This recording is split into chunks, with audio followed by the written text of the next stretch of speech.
y'all, Sherry G. Thanks for stopping by my channel. Keep in mind, all of the views expressed here, they're all alleged. They're of opinion and for entertainment purposes. So, I don't know if you had a chance to stop by Carlos King's IG page and check out the live he did on Sunday, which everyone is speculating, alleging, that was directed towards Martell. It was around humbling yourself and not cutting off the hand that feeds you. Well, I kept hearing about this live, so I went and I listened to it, and it was a word. It was an entire word. I actually listened to it twice because I feel like sometimes, there are a couple of things I thought. First of all, I did think that, yeah, this could definitely be for Martell, given everything that just happened Friday, right? All of the allegations around last Friday night's fiasco. Definitely could see that. But I could pick some jewels out for myself. And sometimes I feel like the messenger is when you're giving a message, sometimes it's a message that you're actually imparting unto yourself, although you're speaking it out loud. So it was a word and it was good. But when I think about this message, as far as it pertains to Martell, I just pray and hope that that wasn't all that was done. Because first of all, Martell might not have even listened to the message. And if he did, he might have stopped listening to the message. And if he listened to the whole thing, I could just see him smirking like, whatever. I could just see that. That's just the type of attitude that he gives, especially in light of when he's done something wrong. I could just see that going on. And I could be wrong. This is my opinion, and this is how I feel. I feel like that message, if he heard it, fell on deaf ears. And I feel like that because it was subliminal and because it wasn't a direct message to him and his name wasn't mentioned, that especially it would fall on deaf ears and he wouldn't take it as far as it being directed towards him. Although everyone else is alleging that it was. And like I said, I agree. It most likely was in light of everything that happened on last Friday. But I say that it fell on deaf ears because direct messages have fallen on deaf ears. And that's why we are where we are today with Martell. I'm sure Carlos had conversations with him.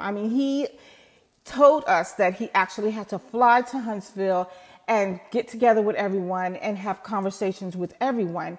And I'm sure he's had conversations with Martell.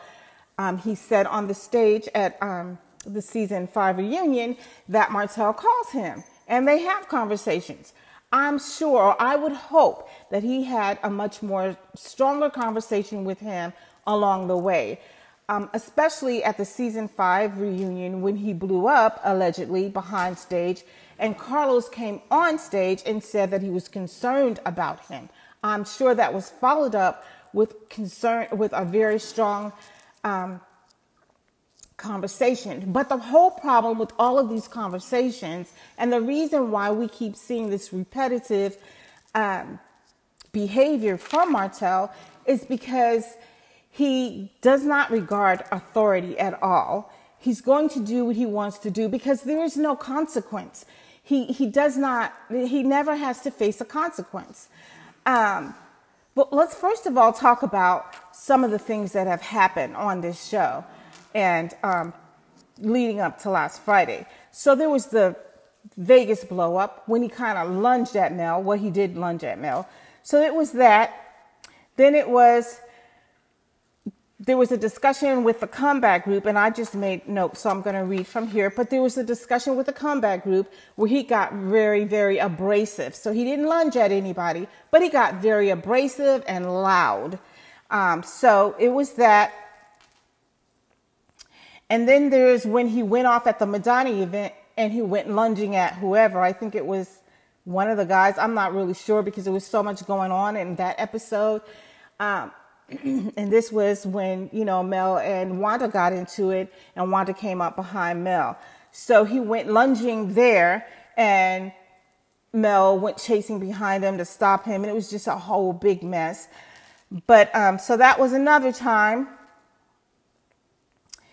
Then there was the Friday night fiasco. Then there's all of these times when he just pops up unexpectedly and uninvited on Mel. So there was, and let's not forget the incident that happened behind stage at the season 5 reunion, part 3. Although we don't know exactly what happened, we know because we heard it through the grapevine. So allegedly he went off back there, tables were turned. It was just a mess. And we could read the body language from every single person on that stage when they returned. It was different. You could read it in their faces. You could read it in their body language.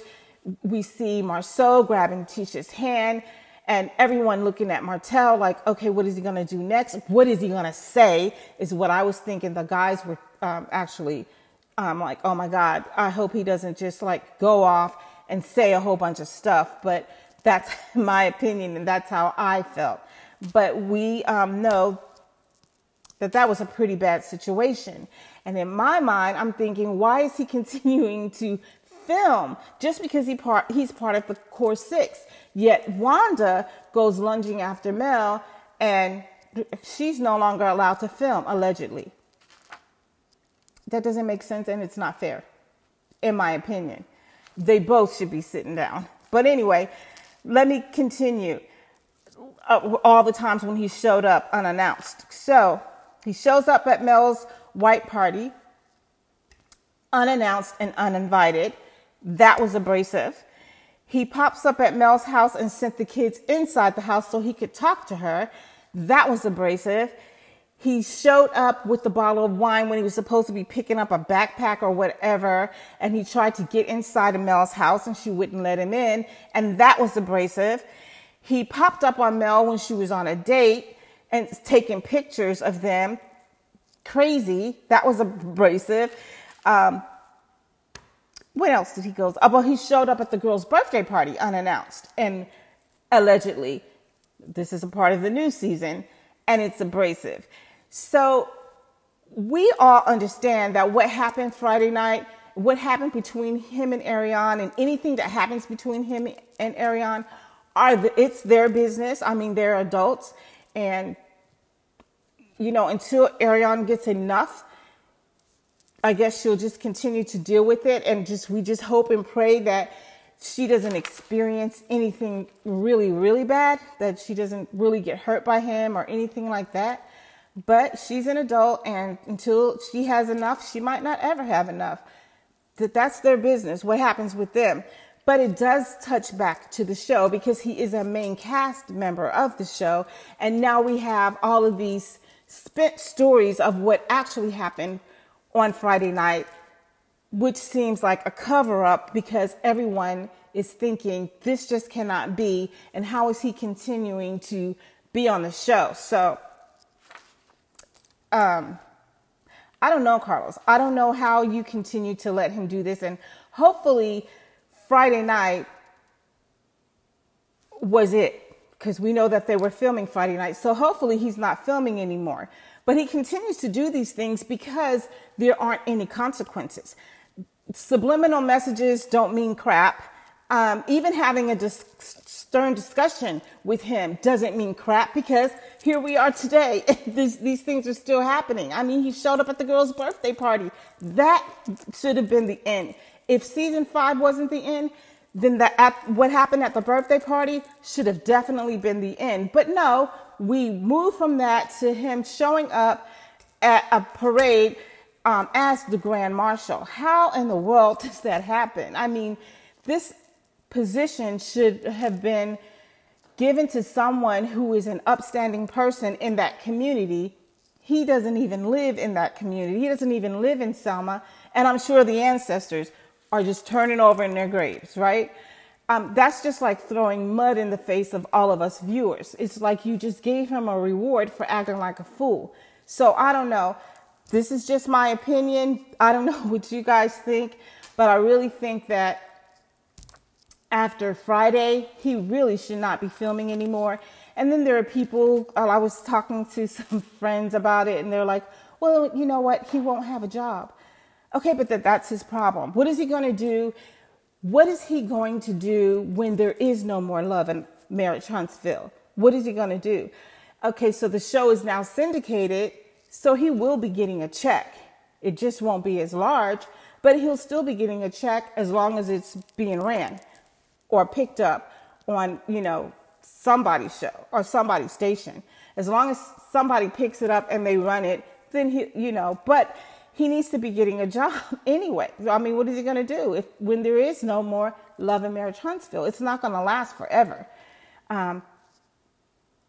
Did he think about that? And he is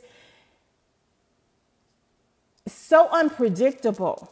Like, he's just so unpredictable. He goes from 0 to 100, and you don't know when it's going to happen. You don't know when he's going to pop off. He just pops off.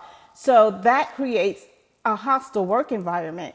And as an employer, I really feel that Owen and Carlos owe it to the rest of the team to keep them safe. So he really should not be filming with any of them. And he really shouldn't be filming at all, because it paints a bad picture. I'm just going to leave that right there. I don't know what you guys think. I'm just going to leave that right there. But anyway, speaking of last Friday, I was listening to a live today that Wanda did. And she had a lot to say on her live. If you haven't listened to it, go by and listen to it. Tay, I hope you're listening to her live. I think she mentioned your name. I had to play it twice. But yeah. Again, speaking of last Friday, she had her own version. And, so we heard that, allegedly the first version was it was DV. The second version was they were disturbing the peace and they got a citation. Wanda's version is they were knocking boots, and it was so loud that they were knocking walls. And so, yeah, the police were called for that. Either way, Wanda, whether it was that, whether it was DV, it's still all bad. DV being the worst. Yeah. But it's all bad. It's not a good look for Owen. Not a good look for the show at all, in my opinion. I also listened to a live that Ariane did today, and I kind of listened. There was a shorter version that I listened to on a live with Tay. And then Tay Talks, and then I actually went over and just listened to her live, and it was long, and I'm like, what is going on? It was long, but I'm glad I listened to it, because I picked up a couple of things that she said.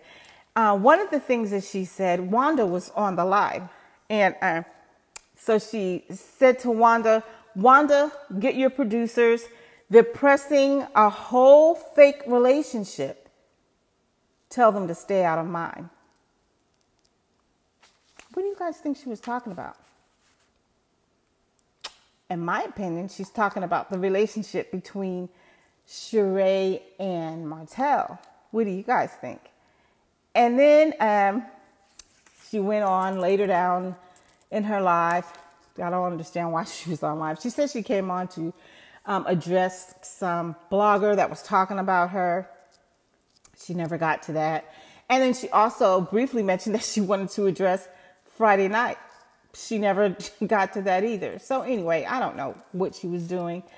Or maybe she had second thoughts after she got on the live. Like, I better not do this. I don't know. We'll see. But, or maybe we won't. But she also alluded to the fact, well, she said something about Martell calling her twice while she was on the live, and then he texted her. And then she started to say something. She goes, oh, I better not say that, because his little girlfriend might go back and tell him. And so Tay mentioned this in her live, that she didn't think that she was referring to Sheree, because she wouldn't have addressed her as a little girl. So do you think there's a new girl? Because they are saying that we're going to be introduced to Martell's new love interest. So, I don't know. What are your thoughts? That's all I have for you right now. If you haven't done so, hit the like button, subscribe, hit the notification bell, because I will be back. Until then, ciao.